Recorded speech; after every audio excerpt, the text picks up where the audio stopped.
Jean-Louis Etienne, je suis, on dit médecin explorateur.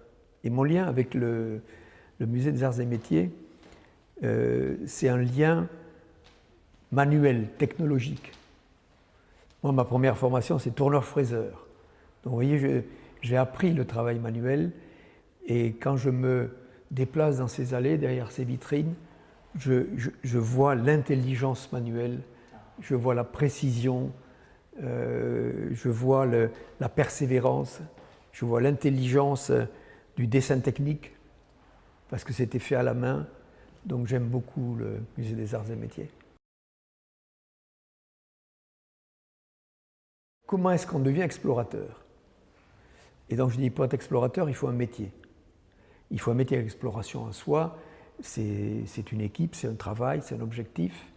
Et ça dépend de sa spécialité. Moi, c'est la médecine qui m'a donné accès à ces expéditions. J'avais, depuis très petit, le souhait de faire des expéditions. Je ne sais pas ce que c'était, mais moi, je vivais à la campagne, et donc je partais dehors, je m'imaginais que j'étais en Himalaya, donc j'avais... Voilà. Et à un moment donné, donc j'étais interne en chirurgie, et cette envie de faire des expéditions revient, et donc j'ai proposé mes services de médecin. C'est comme ça que j'ai commencé à entrer dans ces expéditions himalayennes, la course autour du monde à la voile. Et donc ceux qui veulent faire de l'exploration, il faut d'abord apprendre le terrain, et on l'apprend par un métier que l'on a. Donc si on veut, si c'est les régions polaires par exemple, ben la base française à Dumont d'Urville, en Antarctique, prend des plombiers, des menuisiers, tous les corps de métier, infirmiers, infirmières, des hommes et des femmes. Donc il faut avoir un métier et puis le goût de partir en expédition. Alors l'exploration, dans le domaine qui me concerne, ou alors dans l'exploration de la planète par exemple, je dirais que l'exploration, c'est, si je peux me permettre, la cerise sur le gâteau. C'est-à-dire c'est la partie visible, la partie engagée sur le terrain, c'est la part du rêve. Mais on ne part pas en expédition comme ça en disant tiens, si on allait. Voilà. Donc ça te représente d'abord une idée que l'on construit et une idée dont il faut être habité. Ensuite, on va réunir les moyens techniques, les moyens humains, les moyens financiers, qui est la partie depuis toujours la plus difficile. Et ensuite, on va partir sur cette exploration. Et souvent il y a des... on est hors des clous en général quand on prépare une exploration sur des domaines qui sont inconnus. Donc ça veut dire qu'il faut en être convaincu. Pour mener ce chemin, il faut une persévérance. Ça, c'est une des principales qualités. Persévérance, surtout dans la recherche de financement. Je donne toujours l'exemple de Magellan qui a mis 7 ans pour trouver ses fonds. En plus, il a changé de nationalité, il était portugais, devenu espagnol. Donc il y a un travail de préparation financier, technique. Et je dirais que ça fait partie de l'enrichissement du projet. Vous voyez, vous croisez des regards, vous croisez des informations, vous allez chercher ailleurs, puis tout d'un coup, le projet se construit, c'est jamais inutile. À un moment donné, le projet atteint ce que j'appelle moi la masse critique, c'est-à-dire on sent que le projet est bien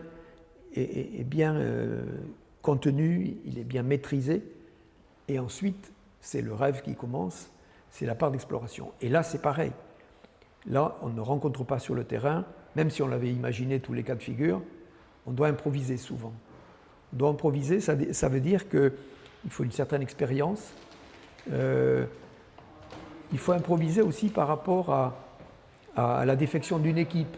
Et là, effectivement, ça ne se déroule pas tout le temps, même si on a prévu beaucoup de choses de la façon idéale. Donc on doit improviser, on a des choses que l'on n'avait pas imaginées. Donc il faut une certaine flexibilité et en même temps une rigueur pour entraîner l'équipe. Parce qu'on se trouve confronté dans toute innovation, dans toute exploration, à des seuils. À un moment donné, on a une barrière en face de soi. Là, il faut résister à la tentation de l'abandon. Amener une équipe, ça veut dire tout le temps, et c'est quelque chose que j'ai en tête et que je fais régulièrement, remettre le rêve à la surface. Quand on se lance dans un domaine inconnu, on a des moments de découragement, on pense qu'on ne va pas y arriver. Et là, je le dis tout le temps, souvenez-vous, quand vous êtes venu me voir, où je me dis à moi-même, quand j'ai eu cette idée, cette espèce d'énergie que ça vous donne, la création, voilà, renouer avec cet instant magique de la création, de manière à pouvoir progresser. Et donc, ce sont des seuils que l'on a à passer et on se rend compte en fait qu'on ne repousse pas ses limites, on les découvre. Sur le terrain, après, on découvre des choses qu'on n'avait pas imaginées, qu'on pensait ne pas être capable de résoudre, et qu'en fait, avec l'immersion sur le terrain, on se rend compte qu'on est capable d'aller très loin parce qu'on apprend, parce qu'on se développe, parce qu'on progresse. S'il y a à un moment donné un échec dû, ce qui m'arrive, je prends un exemple personnel, je vais au pôle Nord en 1985, j'échoue au bout de 15 jours, mais là je me suis rendu compte que le traîneau que j'avais fait dessiner spécialement n'est pas adapté, que mon sac de couchage n'est pas adapté, et que je me suis mis en situation en péril, j'étais fragilisé, quoi. Et donc c'est un échec, je dois décider d'arrêter. C'est dur quand pendant 2 ou 3 ans vous préparez un projet que sur le terrain vous arrêtez. Ça veut dire qu'il y a une remise en question, vous êtes fragilisé, mais j'avais compris, je suis revenu et quelques heures après, j'avais compris que le traîneau il fallait en faire différemment, le sac de couchage aussi. Donc j'avais appris de ma première expérience. Donc l'échec qui vous permet d'apprendre et de réaliser la chose après, on peut considérer que ça fait partie du chemin, ce n'est pas un échec. Et il y a dans où l'échec, c'est quelque chose qui doit être digéré.